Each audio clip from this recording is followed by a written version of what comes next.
Hello, my name is Patrick Griffin. This is May 5th, 2021, and I want to talk for a few minutes about a friend of mine named Sergio, who lives down in Michoacan in west central Mexico.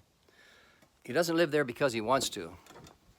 When Sergio was 16, he came to the United States, located in the San Francisco area. Through family connections, he was able to get a job as a cook's helper at a really nice restaurant.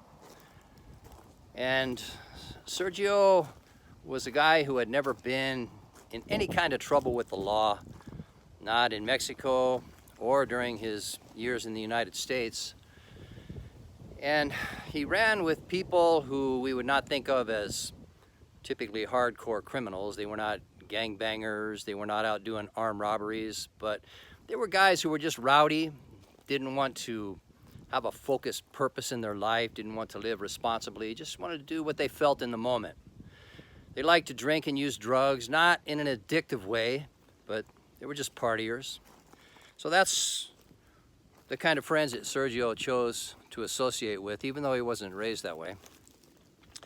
So at his job at the restaurant, he got the idea one day that he could make a little extra money by stealing from people who trusted him. Started out small, of course, like it usually does. But after a while, Sergio had quite an operation going on. It's not that he urgently needed the money, he just got greedy. So one day he got caught and got fired. And his getting fired brought a lot of embarrassment to his family, a lot of embarrassment to Sergio. He felt it bad. Well, a couple nights after the firing, he was with 4 of his friends at Sergio's apartment in Berkeley. And they were drinking, using drugs. I don't remember what kind of drug. He told me cocaine, meth. But as it was going on, partying, conversation, somebody said about the manager that had fired Sergio. Somebody said, "Hey, we should go beat that guy up." Sergio said, No. He's just doing his job. I'm the one that messed up. But as the night went on, turned into the early morning hours, drugs and alcohol were flowing, and it came up a few times. And his friends were clowning him a little bit about having gotten fired.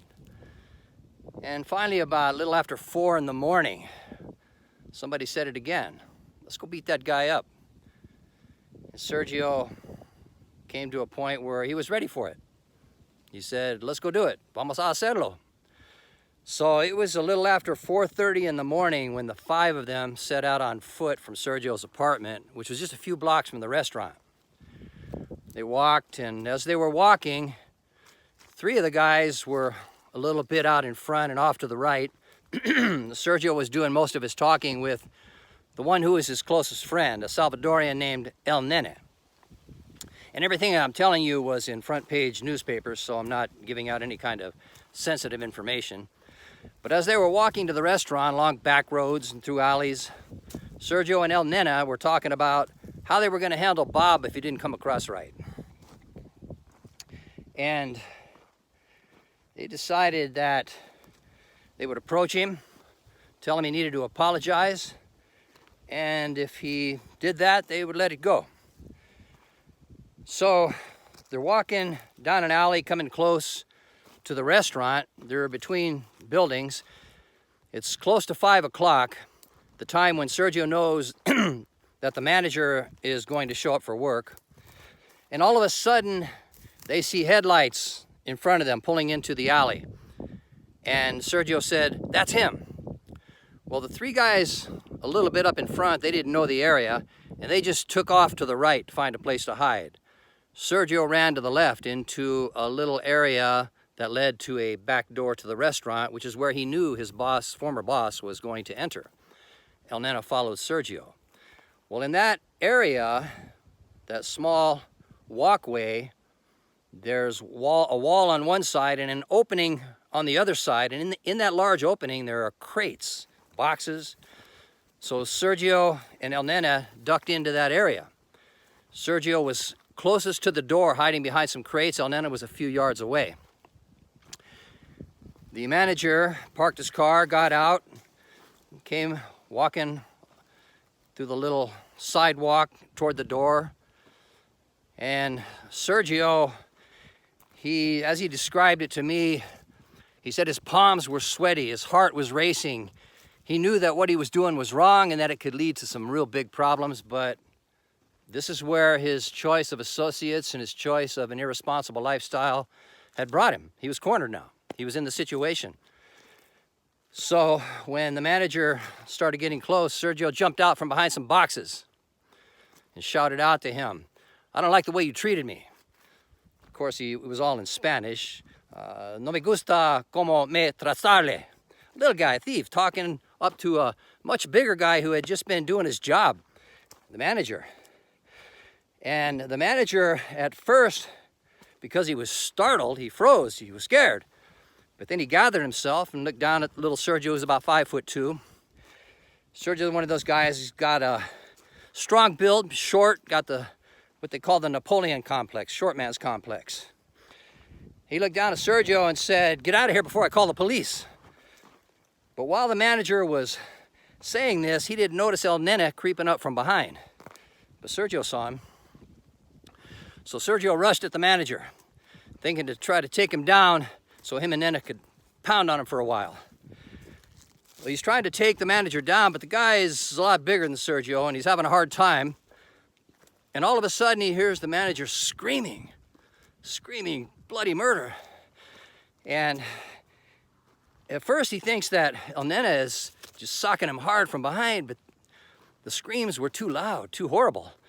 So Sergio, he's got his arms around the man he's wrestling, and he peeked around his shoulder and saw that El Nene had a knife, and he was stabbing the manager in the back, rapid fire. So Sergio just held on. The guy was trying to get away. Sergio just held and held. And El Nene kept stabbing and stabbing until finally the manager stopped resisting. And Sergio let him go, let him fall to the ground. Sergio said, "Let's get out of here." Well, the other three guys, they didn't see this, but they heard the scream, so they had already taken off. They went back to Sergio's apartment a few blocks away. And Sergio and El Nene ran to the apartment. The other three guys were waiting. So they all went inside. And Sergio could see that everybody was scared, everybody was confused. The situation had gone way beyond what anybody had thought. They had just gone to beat the guy up. So Sergio looks down and he sees that his clothes are covered with blood. And he says to El Nene, Sergio's a take charge kind of guy, he says to El Nene, "Give me the knife." He got the knife. Sergio took off his bloody clothes and put them in a bag. And he said to everyone, "Let's go, everybody." They walked all out together, all five of them, and then they all took off in different directions. Sergio ran to a nearby lake and threw the knife out as far as he could into the water. And then went behind a fast food restaurant and burned the bag of clothes. Then he went home and washed up and went about his day, trying to act normal. Meanwhile, El Nene went to the airport and caught the first thing smoking to El Salvador. Nobody's seen him since. El Nene, he outran human law, but sooner or later that won't matter because we're all going to break even in the end. But the point here is that when it came out in the newspaper front page the following day, one of the guys in that group got scared, went to the police and gave up everything. So when they came around and made the arrest, although El Nene was the actual stabber, he was nowhere to be found. So all the focus fell on Sergio. And he ended up getting convicted of murder, had to sit in the courtroom while the murdered man's wife and children wept, had to hear all about it, details of the crime. And Sergio ended up doing 30 years in state prison. When he got out, he was deported. That's how it came about that he lives in Michoacan. Hopefully I'll be talking to him tonight. He was able to get his life together while he was in prison. He came to faith in Jesus Christ, became a different person, really feels and knows the wrongness of what he did. But Sergio's wisdom that he learned the hard way was that when you want to just live loose and not make the choices to focus your life in a responsible way, when you're not careful with who you circle yourself with, the kind of associates you have, just drifting through life, cruising along, trying to have a good time, You never know when things might spin out of control. It's like shooting an arrow up in the air. You don't know where it might land. And that arrow, it's your life. So we want to give some thought to where we're pointing that arrow. And that's the wisdom that my friend Sergio learned the hard way.